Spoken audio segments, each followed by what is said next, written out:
Good evening, everyone, and welcome back to Apolla's Odyssey. I'm your host, Apolla Asteria, and I'm excited to do kind of like nerd out on tonight's show. I'm really excited about that. It's going to be a really good show tonight. I have a lot laid out about the Karshadev scale, which basically means the difference between type 1, type 2, type 3 civilizations, what they mean, and also the future of possible civilizations beyond just type 1, type 2, type 3 civilizations, which people don't normally talk about. So this is going to be a really interesting show tonight.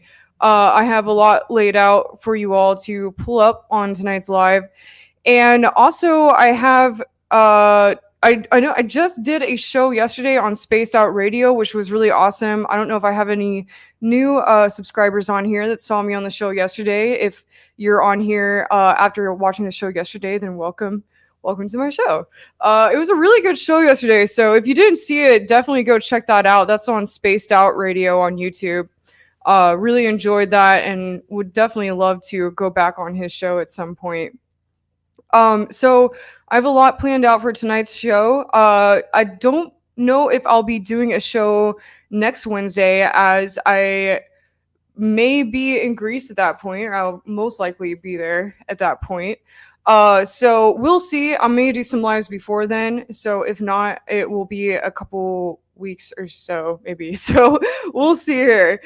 So just before I get started here, I want to remind you all to please remember to check out my art, which is all up on shamanspears.com. I have uniquely handcrafted energy channeling devices, which I invented myself here. They are all basically for the purpose of amplifying energy. I have a few left from my last two collections, and I'm actually working on a new collection right now, and I'm really excited about that. You guys are going to love the one I have coming up here. So basically this is how I'm funding myself and keeping myself going, as you know, because I don't have 4 shots. I can't work in Hollywood anymore. So this is what I'm doing now. So all your support is very much appreciated. Definitely come here and check that out. And also it helps fund my adventures, where I'm able to share with you all some footage and gain knowledge from my journeys in different places. I'm supposed to be going to Crete next week, and I'm really stoked about that. I definitely want to film a live adventure, or not a live adventure, but an adventure there, which will be really cool. I don't know if any of you have seen one of the first videos I actually put on my channel, which was like really well edited, which was the adventure where I went to Area 51. I basically plan on doing something like that one again. So that's going to be really cool. So let's see here before we get started here. Oh, and by the way, here's a kind of a closer view of my art here, if you want to check that out. Again, that's all on shamanspears.com. All right, so just looking at the comments here. So yeah, I'm really excited about tonight's show, and definitely go back and watch my previous episode. I believe it was last Wednesday with Mary Edwards, because that one was a really interesting interview, and I think a lot of people didn't really necessarily pull it up because they didn't know who she was. She hasn't really done many interviews yet that I'm aware of, like, in this community. And her story was very fascinating. So definitely check that out. All right, so the Karshadev scale. I'm really excited to talk about this tonight because I feel that, people are always talking about all the problems that we have in the world in regards to the media and, in regards to what the media is reporting. We have so many issues that are happening right now, but at the same time, we have so many options and solutions for our future. And I'm really excited to share those. So I actually go around presenting my presentation, Solutions for Humanity, all around the country at conferences. And it's really evolved to a point where I'm tapping into some other things that I wasn't originally talking about. And the Karshedev scale is something that I've gotten into more recently in my presentations. And I'm really excited to share that with you all tonight. I am going to be, writing a book about my presentation material, which I really need to get out there ASAP. So, but this is a major part of it for me. And I feel that, if we're able to move on to becoming a type 1, type 2, type 3 civilization, that will create abundance for all of humanity. It will also get us to the point where we will become a spacefaring civilization, or we'll be able to go to other planets and, join the galactic community. So, in case any of you out there are not aware of what the Karshedev scale is, let me read you first the Wikipedia definition, and then I'll get into the definition that has been furthered by physicists more recently, which is very interesting. Okay, so this is Wikipedia's definition of the Karshedev scale. So, the Karshedev scale is a method of measuring a civilization's level of technological advancement based on the amount of energy it's able to use. The measure was proposed by Soviet astronomer Nikolai Karshadev in 1964. The scale is hypothetical and regards energy consumption on a cosmic scale. Various extensions of the scale have since been proposed, including a wider range of power levels and the use of metrics other than pure power. Karshedev first outlined his scale in a paper presented at the 1964 Yurkin Conference, a scientific meeting that reviewed the Soviet radio astronomy space listening program. And this paper, entitled, I can't read that, translated to English, Transmission of Information by Extraterrestrial Civilizations, proposes, whoa, that's interesting. I had no idea that was the title of the paper. That's really crazy. But so apparently it proposes a classification of civilizations into 3 types based on the postulate of exponential progression. A type 1 civilization is able to access all the energy available on its planet and store it for consumption. A type 2 civilization can directly consume the energy of a star or our sun. Finally, a type 3 civilization is able to capture all the energy emitted by its galaxy. And a second article entitled Strategies of Searching for Extraterrestrial Intelligence, and published in 1980, Karshedev wonders about civilization, which he defines by its capacity to access energy, to maintain itself, and to integrate information from its environment. 2 other articles follow on the inevitability of the possible structure of super civilizations and cosmology in civilizations, published respectively in 1985 and 1997. The Soviet astronomer proposes tracks to detect super civilizations and direct the SETI programs, and which is obviously stands for Search for Extraterrestrial Intelligence. The scale defined by Karshedev has been subject of 2 main reevaluations: that of Carl Sagan, who refines the types, and that of Michio Kaku, who discards the energy postulate in favor of a knowledge economy. Other debates on the nature of the different types have allowed many authors to question Karshadev's original classification, either to complete it or to refute it. 2 critical perspectives have thus emerged. One that questions Karshadev's postulates judging them to be incomplete or inconsistent. The other that establishes alternative scales. Karshedev has given rise to numerous scenarios exploring the possibility of more evolved civilizations. These scenarios each question in their own way of the three postulates of Karshedev defining a civilization. The framework for the search and detection of advanced civilizations was constructed and theorized during the conference held in 1964 in Armenia at the Bjorken Astrophysical Observatory. So, starting from a functional definition of civilization based on the mutability of physical laws and using the human civilization as a model of extrapolation. The initial model of Karshadev was developed. Several scientists have conducted various searches for possible civilizations, but without conclusive results. So that's just a general explanation here. And let me go to the general explanations of the types. So type 1, a civilization close to the level presently attained on Earth, with energy consumption at 4 times 10 to the I don't even know how to pronounce this, but at the energy close to what we are consuming now. A type 1 civilization is usually defined as one that can harness all the energy that reaches its home planet from its star planet, which is about the orders of magnitude 4 orders of magnitude higher than the amount presently attained on Earth with the energy consumption we are using now. The astronomer Guillermo A. Lemerchant defined Type 1 as a near contemporary terrestrial civilization with an energy capability equivalent to the solar insolation on Earth.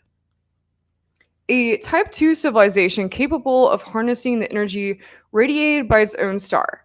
For example, by the means of a successful completion of a Dyson sphere, which I will get into in a minute here. With okay, so sorry, just moving on here. Lershmashand defines civilizations of this type as being capable of using and channeling the entire radiation output of its star.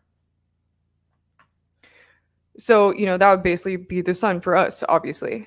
So type 3. A type 3 civilization is a civilization in possession of energy at the scale of its own galaxy. With energy consumption at a certain degree, Lemerchant defines civilizations of this type as having access to power comparable to the luminosity of the entire Milky Way galaxy. Karshedev believed that a type 4 civilization was possible, but he did not go past type 3. And I'm going to get into that in a minute here. So this is what gets really, really fascinating here. And, there's so many possibilities that can just get us to a type 1 civilization. So obviously, like I said, right now, we're not even at a type 1 civilization. And it's very likely that we could reach it. And, a lot of people are saying, oh, we're not sure if that's possible. But, I think, who knows? We could have had past civilizations on this planet that already achieved that and moved on to achieve further types of civilizations. And what's interesting about this is, I'm just reading the technical aspect of this, but think about the conscious aspect of this and how that would be if we were able to harness the power of our entire planet, or then move on to harnessing the power of our star and then to our entire galaxy. We're going to be in a completely different type of consciousness. And that's something that I feel that's a concept that we cannot even begin to wrap our minds around right now. But, this is what can bring us to becoming a Star Wars type civilization.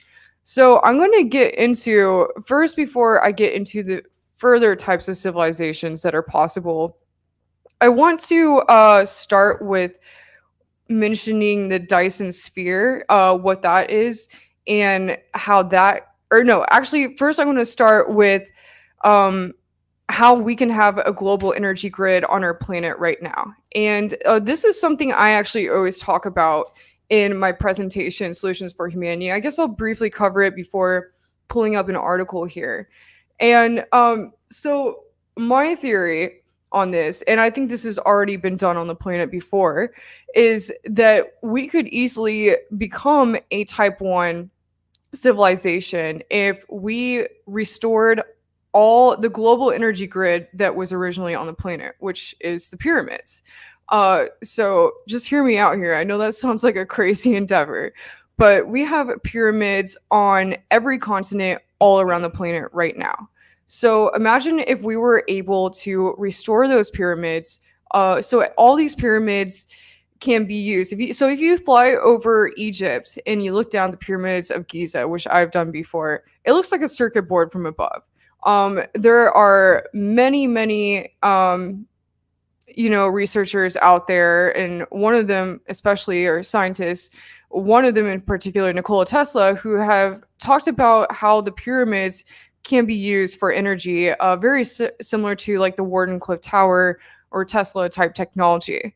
The way this works is there's actually intersecting underground rivers under every pyramid on every continent all around the world. And it's just kind of through the shape and the mass and the intersecting underground rivers kind of creates this like energetic or magnetic vortex that allows the energy to come up out of the top of the pyramid. So basically also, so the Pyramid of Giza is, a lot of people see it as 4-sided, but it's actually 8-sided. And it has a slight ratio on each side, which makes it possible for when at one time it was sided by white limestone, it made it possible so that if the sun hit the pyramid, it would bounce off all the other pyramids. And I believe at one time, all these pyramids around the entire planet were interconnected. So, one researcher I listen to a lot on this, who's an archaeologist that is working right now in Egypt, my friend Larry Dean Hunter, he says, blink once, a light already went around the planet 8 times. So imagine that's how fast and powerful light is. And if we were able to harness light with this technology, like I was saying, they can be used as like Tesla type technology with the intersecting underground rivers that are found to be underneath all of them. I believe the Bosnian pyramid had 7 intersecting underground rivers below it. Most of them usually have 3, from my understanding. But imagine if, maybe at one time, all around the planet, and there's like hundreds of thousands of pyramids all around the planet that have been found. I know that may sound crazy to some of you, but just look into it. I mean, we have, there's some that have recently been discovered in Russia that are being uncovered. There are some in China that still have not really been uncovered, but are there and they're grown over. My home state in Illinois, Southern Illinois, actually has a pyramid that is, the base of it is bigger than the Pyramid of Giza. There's pyramids in South America. Supposedly there's a pyramid in Antarctica. There's pyramids in the water under the ocean as well. So imagine if we were able to restore all these back to their original use. And I know that sounds like a crazy endeavor, but if we were able to do that, that would mean bringing back the global energy grid and making it so that the entire planet was capable of accessing this energy. How exactly they used it or how they controlled it, I have a very scientific mind, but I couldn't really say exactly how what they would do with the energy. But it's very obvious to me, and there's so many articles out there saying that they were definitely used for this. So this is a mainstream media article just talking about this. So I just want to pull this up for all of you out there who are kind of more, you want to see the actual facts of everything instead of like these theories. So I have an article from Express here that came out in 2018. And there's tons of articles out there about this, so you can look into that yourself. But Egypt Pyramid, shock. How energy sourced from Giza Pyramid was used for incredible reason. Ancient Egyptians believed that the Great Pyramid of Giza transferred energy like a power plant, While today, some suggest that the pyramids were originally intended to be giant machines capable of producing and transmitting electromagnetic frequencies. For thousands of years, the pyramids have stood as hallmarks of ingenuity, royalty, and engineering. Their very nature suggests that they were designed and built by people with superior intelligence and access to advanced tools and skills. The internal construction of the Great Pyramid resembles a power plant that no mummy has ever been found inside. It is regarded by many as one of the best examples of the ancient energy machines, and some claim it was a Tesla like power plant created thousands of years ago. These theories suggest that it was a huge ancient structure that was capable of using the Earth's natural properties in order to create or produce a great amount of energy. Um, okay. So another thing I would like to show you is so this book here, there's a lot of interesting books that are published by the Adventures Unlimited publishing house, which is David Childress's publishing house. And this one is Atlantis and the Power System of the Gods. So this one kind of gets into these energy grids that were around the entire planet. And what's interesting is it also talks about obelisks being used for this purpose around the planet. So here's this right here. I just highly recommend reading that if you really want to get into kind of every aspect of this.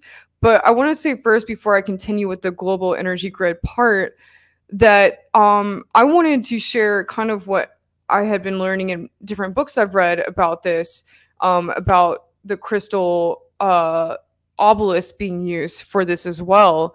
And I wasn't able to find anything online, which was very interesting. I just want to show you what I was looking at here. So basically, when you go through and try to search for this on Google, usually if you try to Google something, there's like tons of results.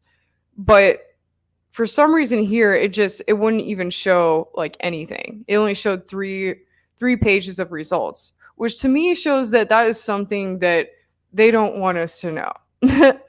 So I just wanted to share that with you all, and I think it's really fascinating that there's all. I mean, they are still remaining to this day. And what's interesting is the obelisks have actually been brought all around the world.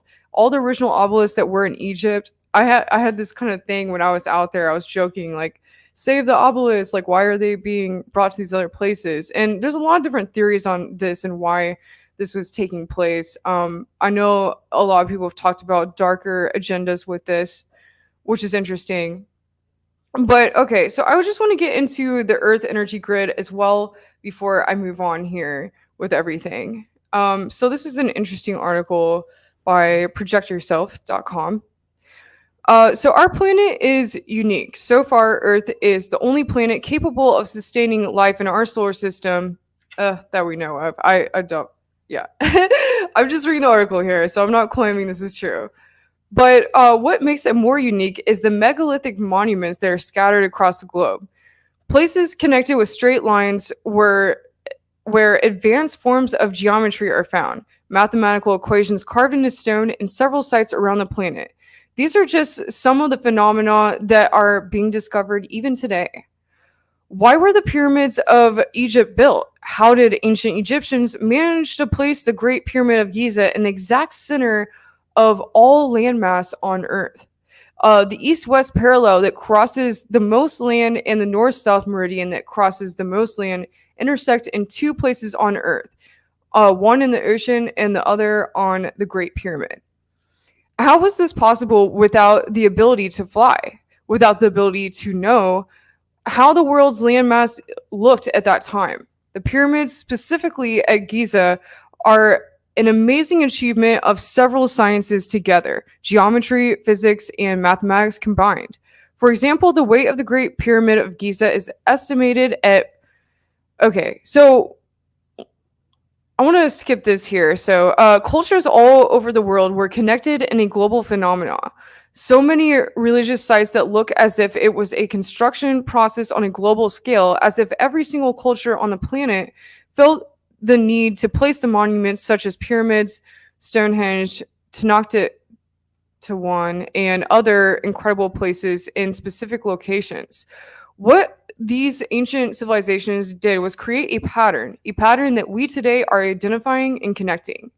We believe that these monuments are not placed randomly. Today, researchers believe that embedded in these megalithic constructions hide a secret code that can explain why and who built and organized these incredible monuments that are scattered across the planet. We know that the ancient Egyptians did not place the pyramids randomly. We know they marked that specific geographic location, and like the Egyptians, other civilizations in America and Asia did the same. Researchers have discovered connections between sacred structures and powerfully charged areas of the globe where the Earth's electromagnetic energy accumulates. These locations were important and held meaning to the ancients, and it is up to us to understand why. Ancient astronauts theorists called it the world grid or the earth grid. They believe our ancestors purposely constructed their monuments on energy lines that, when mapped and connected, created a significant pattern, some sort of energy web. The whole idea of the world grid is that the earth is like a huge crystal where the energy flows around it in little nodules. Energy paths intersect and move all over the world. Makes us think of Tesla and his idea of free energy, right? Plato was one of the first to propose the basic structure of the Earth evolved from geometric shapes known as platonic solids. What Plato did was really interesting because he described the Earth as being created from 12 pentagonal faces and 20 vortexes on the surface. When you take all of them, join them, and go on the map and mark them, you realize that there are geometrical formations that seam between them. And so here's an example of what these different solids would look like. Plato wrote that there was a world soul and that he described it as a sphere that was composed of 120 equal identical triangles, and some researchers and scientists today believe that he could be applied to the earth, or this could be applied to the earth. It's possible that hidden in these patterns is a secret energy source, a form of technology that could have helped the ancient civilizations build their monuments, and proof that the earth grid actually exists. So today, thanks to our advanced science and technology, we know of the electromagnetic field, but how could ancient man have known of this? It is as if the ancient civilizations knew that if they placed their monuments in specific locations, they could connect to an energy grid. They believed that everything else would come into flow if they placed their monuments in these locations. Some arguments could be made about the knowledge ancient mankind had thousands of years ago and the knowledge that we have today. Our knowledge of the universe is still limited, even though we have powerful satellites and computers. The Mayans, for example, had excellent knowledge of astronomy, even though they did not have the technology we have today. So the question is, how did they know of the energy grid? Is there even a slight possibility that ancient mankind learned a way to harness free energy? Energy that they used to achieve amazing accomplishments such as the construction of the pyramids, I'm sorry, I can't ever pronounce that, and Pumapunku. Can all these be connected to extraterrestrial visitors like the ancient alien theory suggests? How else did ancient mankind achieve this boom in science and technology? Can the energy grid be used as a form of free energy? Free, inexhaustible energy that flows naturally and around the planet? What is really interesting is the fact that all these locations and still are associated with a large number of UFO sightings. These visitors, quote unquote, seem to understand the importance of these places and visit them, as if they feed off the locations and obtain energy from them. And that's really interesting. It says that because as I shared in my previous show last week on Lemurians, in Mount Shasta, I actually witnessed several UFOs dropping into the mountain and filmed them when I was in Mount Shasta at the Mount Shasta Summer Conference. And that was really wild. So I definitely witnessed that. Okay, so moving on here. In England, we have what ancient alien theorists call the ancient flight plans. Discovered by amateur archaeologist Alfred Watkins while horseback riding, Watkins noticed the structure across the landscape appeared to be arranged in straight lines. 4 years after that, in 1925, Watkins published his book, The Old Straight Tracks, where he proposed that ancient mankind built monuments and megaliths and that these were connected by a network of straight lines referred to as ley lines. And so obviously this is going to kind of go into the whole idea of ley lines here. Actually, I want to keep reading here. I was going to kind of skip over this, but I mean, I think most of you know what ley lines are, but let me skip down a little bit. So, more of geometrical patterns can be found in Denmark. Along the northern reaches of the European continent, we find the archaeological ruins of a once prospering and mighty Viking fortress dating to 900 AD. It was Preben Hansen who first discovered a direct line of flight from Trelleborg to other three Viking fortresses, which are also in the same design. What you have here is a direct line that connects four Viking forts in Denmark. One, now this is strange. Why? Because Vikings were seafaring people known as might warriors and sailors, so these forts in the land aligned precisely do not make much sense. You'd believe that the Vikings would have constructed forts near water and perhaps in a different pattern. Researchers have been baffled by the precise design of Trelleborg, with courtyards divided into four zones, each of which longhouses and gateways open precisely to the four cardinal directions: north, south, east, and west. It is clear that the construction and design of Trelleborg would have required great knowledge of engineering. What is perhaps even more interesting is the fact that if you draw a straight line across the Alps in Europe, you will eventually reach Delphi in Greece. Known for the Oracle of Delphi and to the god Apollo, according to Greek mythology, every once in a while Apollo took his heavenly chariot and disappeared heading north. Could all these patterns and ley lines be ancient flight patterns, as the ancient aliens theory suggests? And how could you explain the ancient Viking forts in Denmark?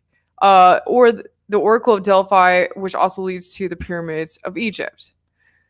So, this, I know I kind of went on a little bit there with all that, but I just wanted to kind of give you a general understanding of the global energy grid. So when it comes to the Karshadev scale and being able to tap into this grid, it's good to have a good understanding of how this global energy grid works, and the ley lines around the planet, and how these energy centers on the earth work and how powerful they actually really are. So basically, my theory with becoming a type 1 civilization would be us managing to utilize the global power grid around the planet, or the global energy grid, which could either mean restoring the pyramids, which I think would be amazing. I know that sounds like a crazy endeavor, but that would mean abundant free energy for the entire planet. And the pyramids also have many other uses, such as desalinating water is one which you can look into, and that's very interesting. But also, just maybe finding new ways to utilize this energy grid. But I think once we are able to use that, then we will have so many more possibilities of where we can go in the future after we're able to become a type 1 civilization. So I know I mentioned earlier the Dyson sphere when I was talking about how to become a type 2 civilization, which is, like I said before, harvesting the power of the planet's star. So for us being the sun. So I wanted one possibility that people have talked a lot about is the Dyson sphere. I'm sure there's other ways, but I'll go ahead and share with you all what the Dyson sphere is and how that works.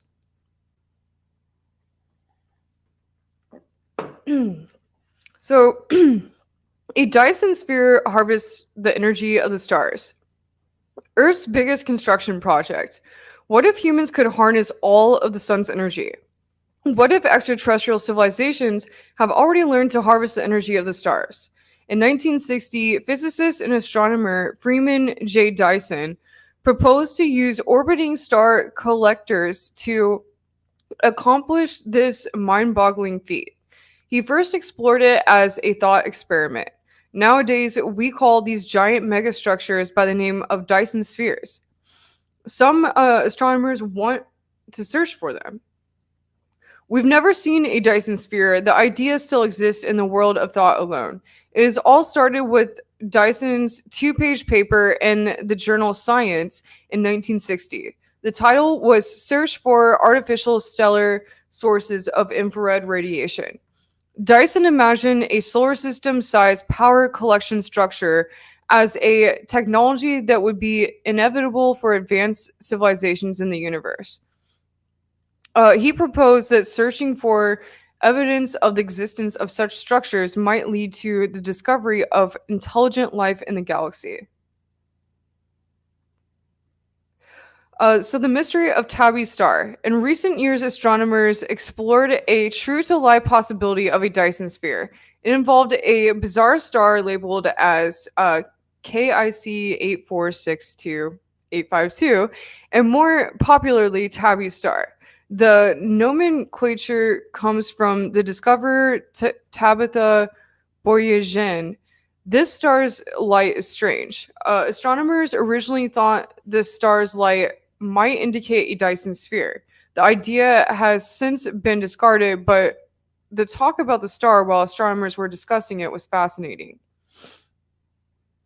Um, and in 2018, other possibilities emerged. For example, there's been a proposal to use the Gaia mission to search for Dyson spheres. So, Dyson spheres stayed strictly in the realm of science fiction or science possibility during the 20th century, but the idea of them now seems real enough to astronomers that some are scrutinizing particular stars looking for signs of them. What is a Dyson sphere? Originally, some envisioned a Dyson sphere as an artificial hollow sphere of matter around a star. And Dyson did originally use the word shell, but Dyson didn't picture the energy collectors in a solid shell. In an exchange of letters in Science with other scientists, following his 1960 Science article, Dyson wrote, "A solid shell or ring surrounding a star is mechanically possible. The form of biosphere which I envisage consists of a loose collection or swarm of objects traveling or independent orbits around the star." The central dot, and so this is an image of what that would look like. The central dot is in this image represents a star. The simplest form of Dyson sphere might begin as a ring of solar power collectors at a distance from a star of, say, 100 million miles. This configuration is sometimes called a Dyson ring. That I'm, yeah. I mean, okay. It seems a little far fetched, looking at this and imagining this would be our sun, and then this would be what would we would put around it. That's kind of crazy, but we have 3D printing technology. I mean, there's so many fast replicating technologies these days. Who knows? It might be possible.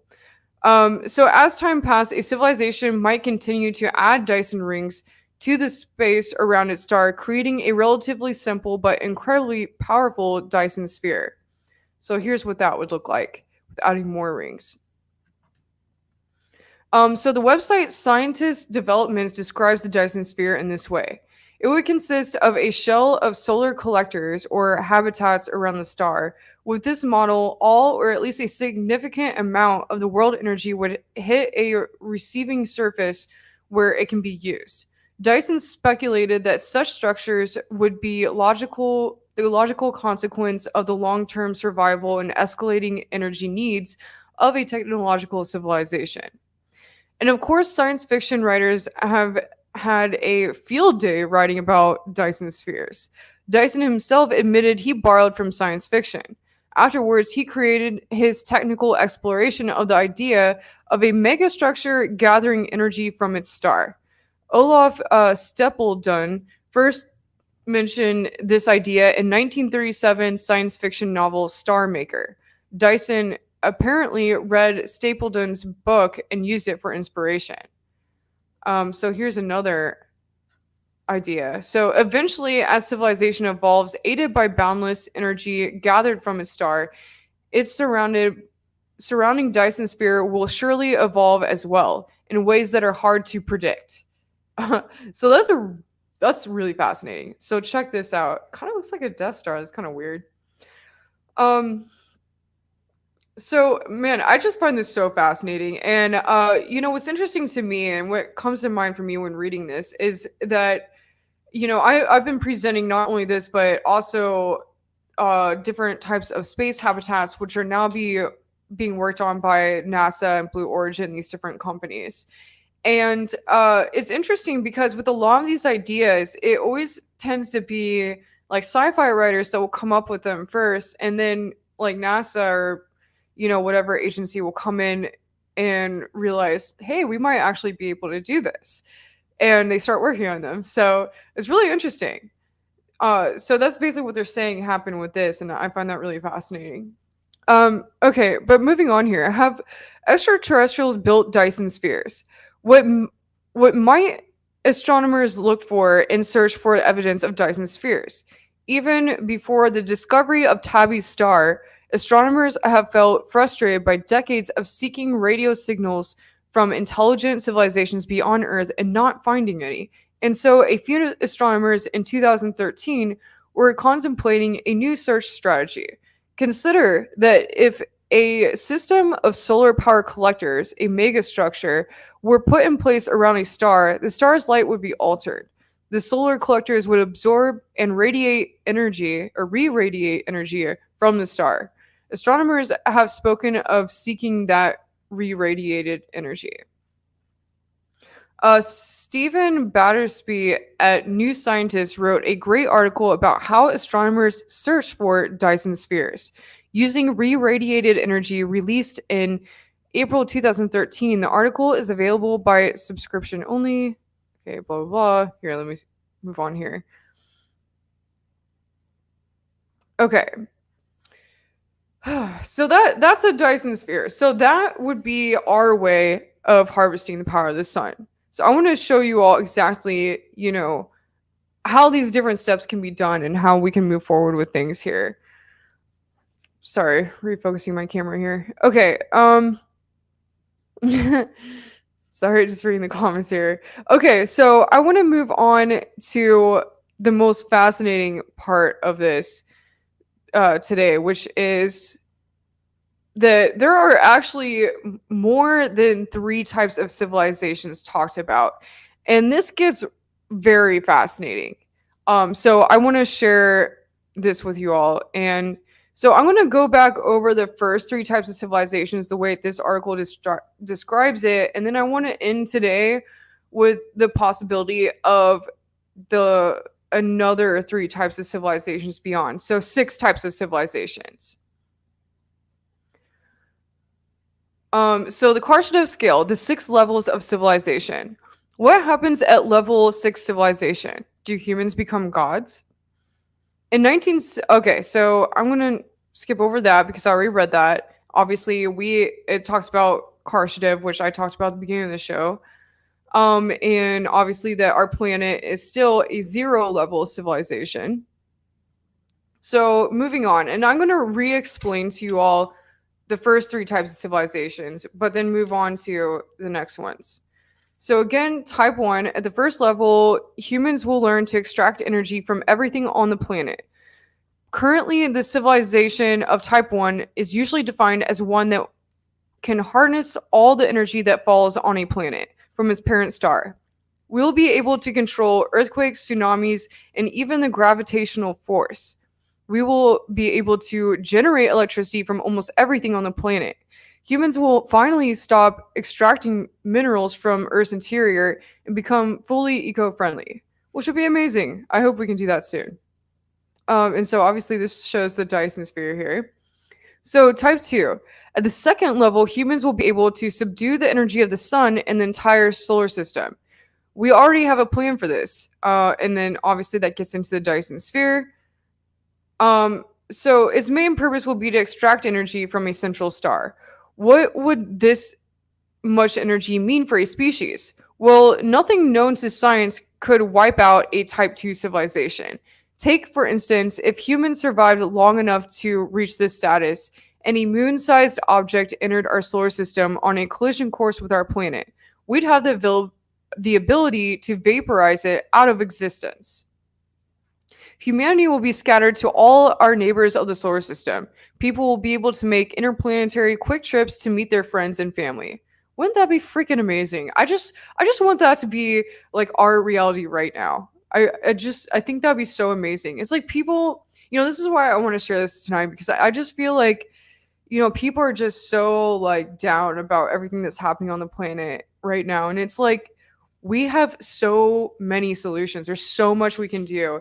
And all it takes is moving on to becoming a type 1 civilization, becoming a type 2, and then that just right there gets us into basically achieving what you see in like Star Wars or Dune, that kind of civilization, which would be really awesome. Also, we would have abundant free energy, which would kind of make it so that everyone would be able to really just live their life's purpose instead of just doing like 9 to 5s or doing things that aren't right for them, which would also be really amazing. So moving on to type 3, and again I'm going to re-explain this. So now we'll be able to subdue the entire Milky Way galaxy. All the planets and stars that make up our galaxy will be contained in Dyson spheres. Yeah, that obviously will take a long time. But okay, so when we think about how we would make a Dyson sphere, obviously it's putting these sort of things to collect the energy all around the sun.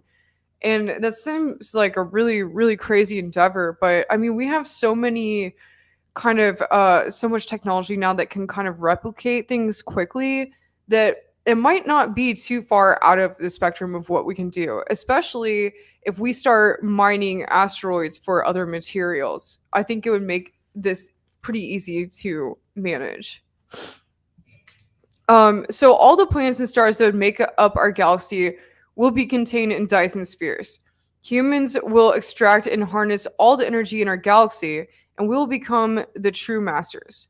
However, in terms of humans, thousands of years of evolution may result in the inhabitants of this Type 3 civilization being very difficult from, or being very different from the human race as we know it. Karshadev believed that a type.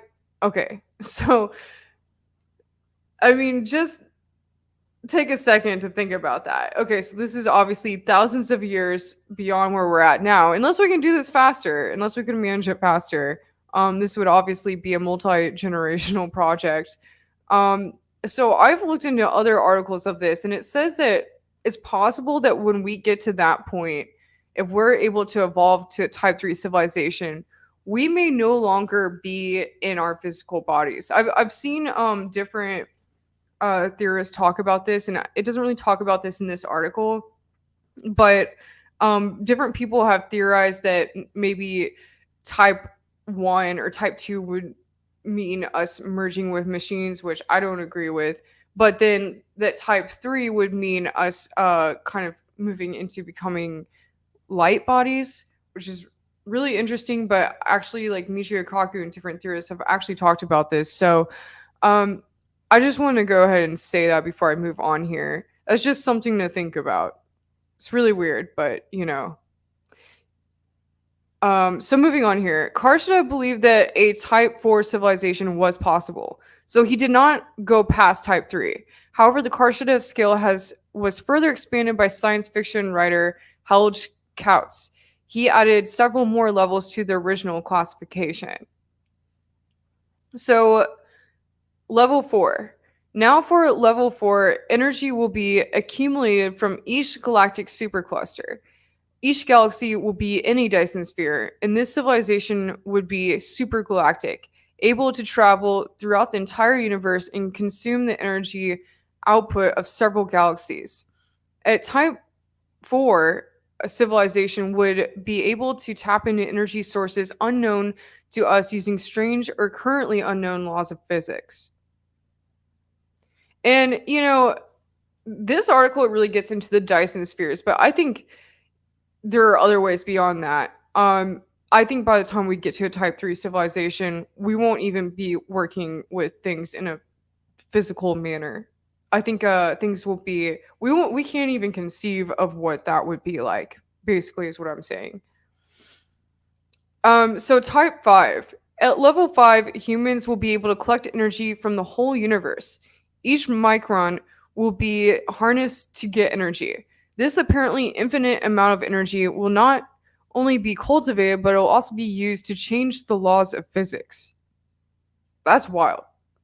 And it's kind of easy to see how this would be possible. I mean, basically it's saying that we would just be able to utilize the energy that's just all around us right now, like in the air, like in all the molecules in the air and everything.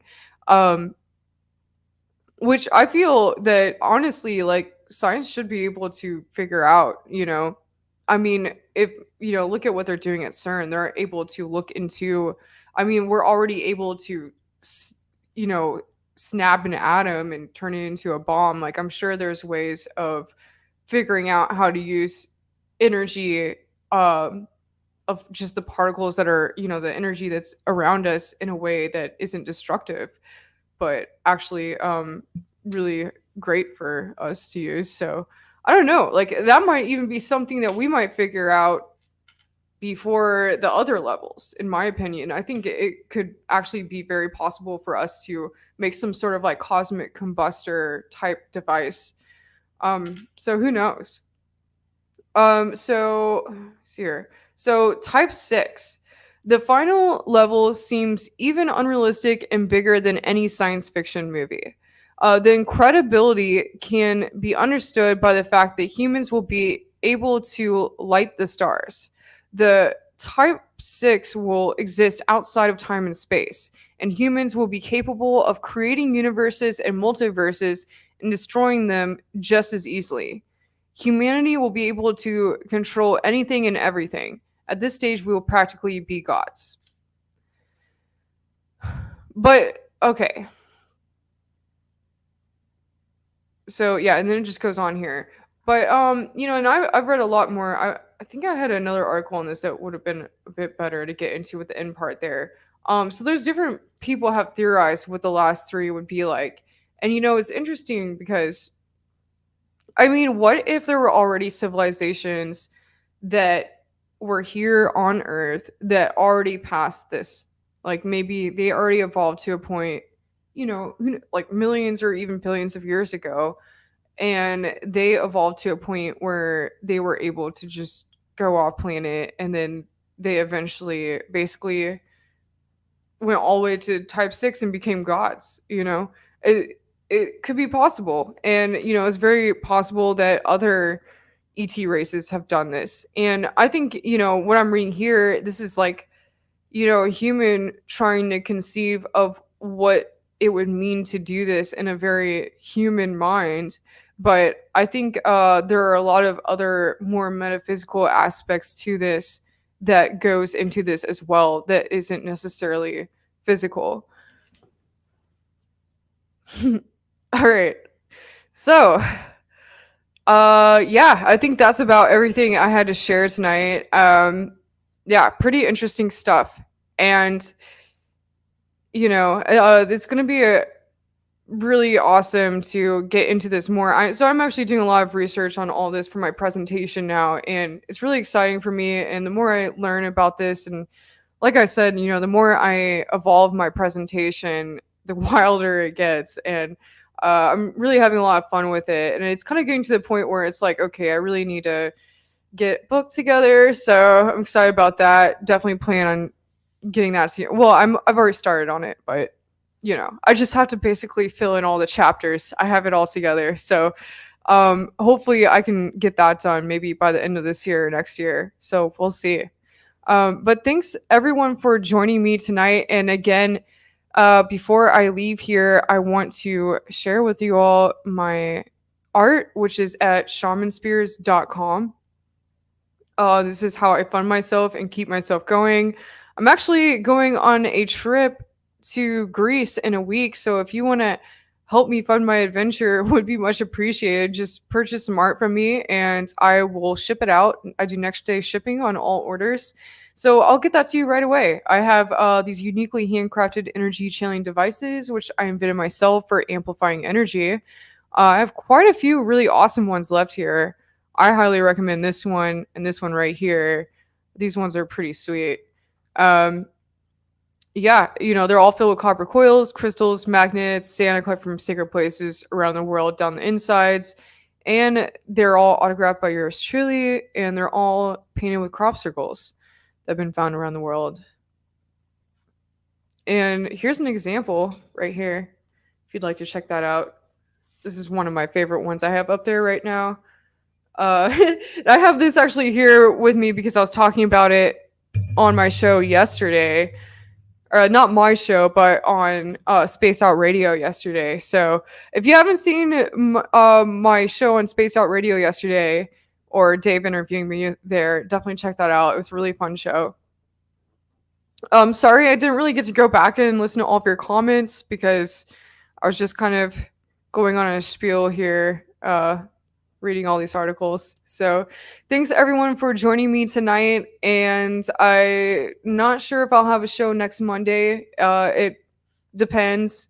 I most likely going to be in Greece at that point. So I'll let you know. Maybe I can do some interviews before then. So who knows? So thanks everyone for joining me tonight. And until next time on Apollo's Odyssey, over and out.